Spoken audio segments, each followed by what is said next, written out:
Hello again, everybody, and welcome to this very, very special episode of the International Agenda presented by The BJ Show. As always, I'm your host, Aidan Barry, and this is your NBA Finals Game 7 wrap and coverage. Let's get straight into talking some basketball. Game 7 NBA Finals, one and done. Our champions of the NBA are the Oklahoma City Thunder. They win the series 4-3. Final score in Game 7, 103-91. The Thunder, the NBA champions. Shea, your series finals MVP, but it was not all good news down in Oklahoma, unfortunately, as we saw Indiana star Tyrese Halliburton going down with an injury during the game early on in the game, which is believed to be at this stage maybe an Achilles tendon issue or a very, very high grade strain on the calf that maybe the Pacers staff call a calf strain, more of an Achilles strain, but definitely something with that Achilles area as well. Now, I'm no doctor or no medical expert, but looking at the footage that I saw earlier today, it didn't look good. It looked very similar to the injuries to Tatum and Lillard. So 3 stars all out, probably all of next year with Achilles injuries, which is very, very unfortunate. But as I said, Oklahoma City are your NBA champions for 2025. They get over a very, very determined Indiana Pacers team who were looking very much in this contest until the Hallie injury, and then Thunder roll from there. They go on a big run to start the third quarter and cruise from that point on. So that is your final in the NBA for this season. We also have a major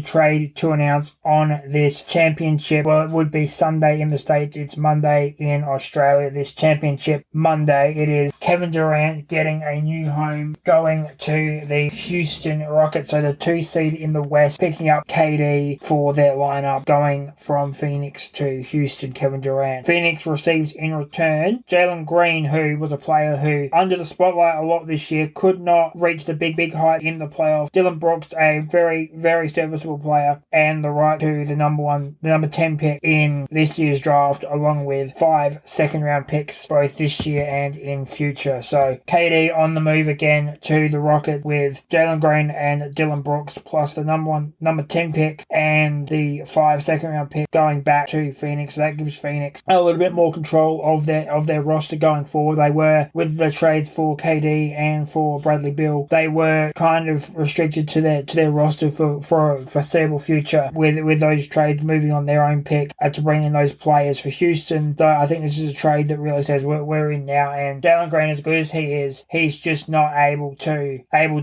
produce in the big games, which is what Houston needed when they fell in the playoffs to the Golden State Warriors in the first round, even as the 2 seed. And now this is the first domino of the off season to really fall. Obviously, we had the other trade between Memphis, the Desmond Bane trade, between Memphis and Orlando already. But this is the first major domino, if you will, first major block to fall in this year's trade space. Still keeping an eye on Giannis's moves as well. But this also means that now Phoenix have a little bit more restriction taken off of them in terms of their roster flexation and their ability to make moves themselves. Houston make that big move, setting themselves up. They could still be a team who might be looking to add a few small pieces here and there through free agency as well to re-establish that roster around Alperen Sengun and defensive threat Amen Thompson there in Houston. So KD, a genuine offensive player to go along with, a great two-way set in Sengun and Amen Thompson. But I will keep you updated on everything happening in the NBA trade space, as well as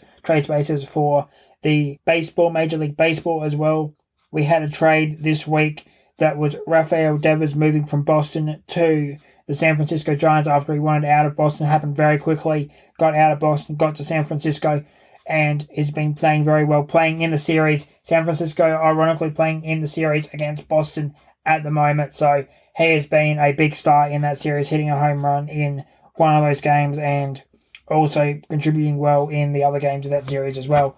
As always, as I said, I will keep you updated throughout the off seasons as we go forward. We're going to have draft coverage next week from the NBA and the NHL.